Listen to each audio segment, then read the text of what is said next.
तुम्हाला सगळ्या गोष्टीची पूर्णपणे कल्पना आहे। कोणी ठेकेदार नाही ह्याच्यामध्ये, कोणी कॉन्ट्रॅक्टर नाही ह्याच्यामध्ये, कोणी लाभार्थी नाही, कोणी मलिदावाला नाही, आहे का कोणी? सांगा मला तुम्ही। आणि म्हणून मागचा इतिहास सांगायचा नाही, कारण साहेब तुमच्या समोर तो इतिहास सांगून करायचं काय? पण साहेब भ्रष्टाचाराच्या बाबतीमध्ये साहेब खरंच आपल्याला लक्ष घालावं लागेल साहेब। पण एखाद्याला मारले आणि त्याच्या विरोधातच मारणारा माणूस अगोदर येऊन कंप्लेंट देतो। या व्हिडिओचे सहप्रायोजक आहेत साई समर्थ डेव्हलपर्स, खात्रीशीर बांधकाम, विश्वसनीय व्यवहार। जय गणेश डेव्हलपर्स, बांधकाम क्षेत्रातील एक तरुण नाव। अंजनी लॉन्स मंगल कार्यालय, कोंडवे धावडे, पुणे। पार्किंग, जेवणाचा स्वतंत्र हॉल आणि वधूवरांच्या सुसज्ज खोल्यांसह बजेटमध्ये असलेले एकमेव खात्रीशीर मंगल कार्यालय। वेळ कमी आहे, विषय साहेब बरेच आहेत, पण आज खऱ्या अर्थानं तुम्हाला सगळ्या गोष्टीची पूर्णपणे कल्पना आहे। त्यामुळे त्या विषयावर काही जास्त भाष्य करण्याची आवश्यकता नाही। पण आज साहेब आम्हा सर्वांची इच्छा आहे की तिसऱ्यांदा पुन्हा माननीय नरेंद्र मोदी साहेबांना ह्या देशाचं पंतप्रधान आपल्याला करायचे का नाही करायचं? जरा हात वर करून सांगा, करायचे का नाही करायचं? जरा मोठ्या आवाजात सांगा, होय का नाही? साहेब ही सगळी लोक भारतीय जनता पक्षाला मानणारे आहेत। त्यामुळं महायुती महाराष्ट्रामध्ये आहे, महायुती झाली, वरिष्ठांनी निर्णय घेतला। पण साहेब आमच्या कार्यकर्त्यांच्या ज्या भावना आहेत, कैलासवासी भाऊंनी ह्या तालुक्यामध्ये संस्कार घडवले, आमच्यासारखे कार्यकर्ते घडवले, नेते घडवले।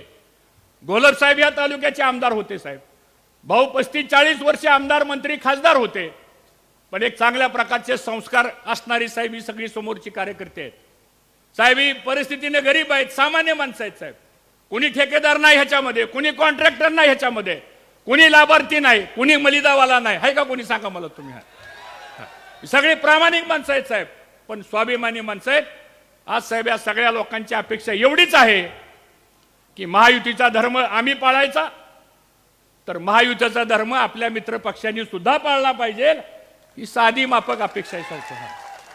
आणि म्हणून या सगळ्या गोष्टीची चर्चा मला बरेच पत्रकारांनी विचारलं की तुम्ही नाराज आहात, तुम्ही काय मागणं केलं? मला या इंदापूर तालुक्याचा स्वाभिमानी कार्यकर्ता कधी मागत नाही, सांगतो तुम्हाला।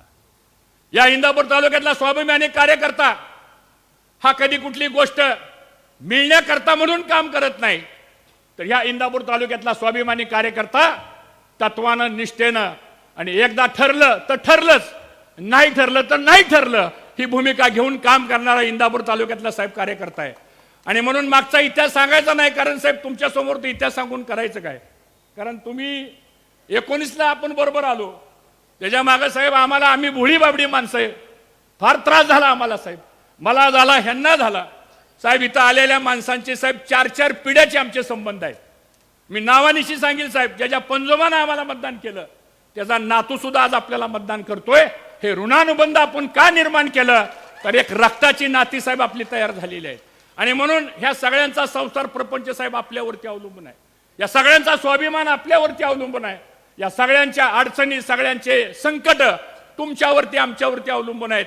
आणि म्हणून साहेब मीटिंग झाल्या आमच्या, मला बऱ्याच कार्यकर्त्यांनी विचारलं तुम्ही त्या बंद दारामध्ये काय चर्चा केली? आता सगळंच मला काही इथं स्पीकरवर सांगता येणार नाही सांगतो, पण समजून घ्या बऱ्याच वेळा आपल्याला त्रास झालेला आहे साहेब। इथं या तालुक्यामध्ये खरंच साहेब आपण गृहमंत्री आहात, माझी कुणावर टीका करायची नाही, पण साहेब भ्रष्टाचाराच्या बाबतीमध्ये साहेब खरंच आपल्याला लक्ष घालावं लागेल साहेब। ही जनता त्रस्त झालेली आहे, भ्रष्टाचाराकरता त्रस्त झालेली आहे साहेब, सांगतो। सगळे पत्रकार साहेब या ठिकाणी बसलेत, कुणालाही विचारा साहेब, गृह खातं आपल्याकडे आहे साहेब, मोदी साहेबांच्या योजना, आपल्या योजना साहेब। तिथं खाली काम करत असताना साहेब सगळा ठेकेदाराचा एक मोठा कोंडवळा तयार झालेला आहे, आणि त्याचा सामान्य माणसाला, गावाला आज या ठिकाणी साहेब त्रास होतोय। आणि म्हणून कार्यकर्त्याची दुखणी साहेब फार महत्वाची आहे। नेत्यांचा सगळा ताकद ही कार्यकर्त्यावर असते साहेब, आणि या सगळ्या कार्यकर्त्याच्या ताकदीवर आज 10 वर्ष झालं साहेब मी कुठल्या पदावर नाही, आणि म्हणून पदासाठी काम करणारे आम्ही कार्यकर्ते नाही। आज कुठल्या आम्ही अधिकारावर नाही, कुठलं संविधानिक पद माझ्याकडे नाहीये, न आमच्या कुठल्या कार्यकर्त्याकडे पद नाही। पण नुसता निरोप जर दिला तर साहेब ही माणसं हजारोच्या संख्येनं का येतात?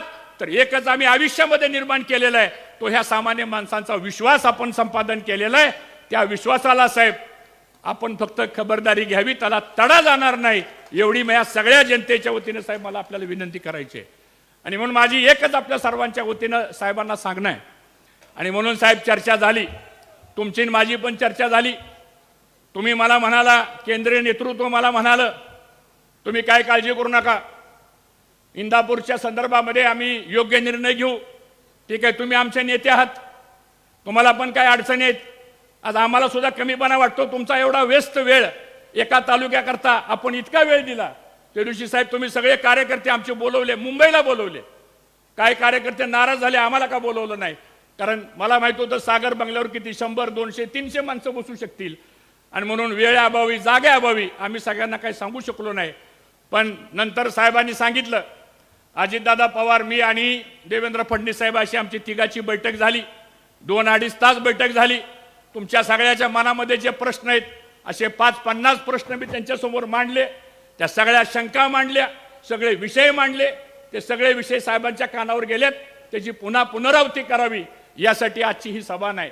पण या सगळ्या प्रश्नाची चर्चा झाल्यानंतर मी साहेबांना एकच विनंती केली की साहेब, तुम्ही आता इथून पुढे इंदापूर तालुक्यातल्या भारतीय जनता पक्षाचं पालकत्व हे फक्त देवेंद्र फडणवीस साहेबांनी स्वीकारावं. आणि या तालुक्यावर भविष्यामध्ये साहेब कुठं अन्याय होणार नाही एवढी खबरदारी साहेब आपण घ्या. जाता जाता साहेब इथं एक 4-5 प्रश्न आमचे आहेत.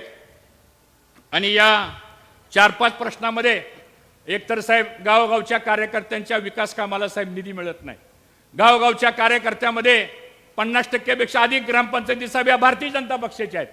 अंकितांनी उल्लेख केल्याप्रमाणे काही ग्रामपंचायतमध्ये अन्याय होतो, काही सदस्य डिस्क्वालिफिकेशनमध्ये अन्याय होतो, काही सरपंच साहेब 5-5 हजार मताची गाव आहेत साहेब, त्या गावचा सरपंच सुद्धा डिस्क्वालिफाय होतो. उद्या आम्ही त्या गावात मतं मागायला गेल्यानंतर काय त्या लोकांना सांगायचं? तर हे सगळे साहेब प्रश्न जे आहेत हे शेवटी कार्यकर्त्यांच्या संदर्भातले प्रश्न आहेत. या प्रश्नामध्ये आपण योग्य दखल द्यावी आणि ह्या तालुक्यातला भ्रष्टाचार कसा थांबवता येईल साहेब हे सुद्धा बघणं गरजेचं आहे. कारण शेवटी भ्रष्टाचार जर वाढला तर साहेब तालुक्यातल्या सामान्य माणसाला त्रास होतो आणि तो त्रास झाल्यानंतर त्याचं रिफ्लेक्शन नाही म्हणलं तरी आपल्यावरती झाल्याशिवाय राहत नाही. ही सुद्धा खबरदारी ह्या माध्यमातून आपण घ्यावी. आणि आपल्याकडे गृह खातं आहे साहेब, पोलीस स्टेशनचे अधिकारी आम्हाला सहकार्य करतात, त्यांच्याबद्दल आमची तक्रार नाही, अधिकाऱ्यांच्याबद्दल आमची तक्रार नाही साहेब, कारण आम्ही पण 20-20 वर्ष प्रशासनामध्ये काम केलेलं आहे.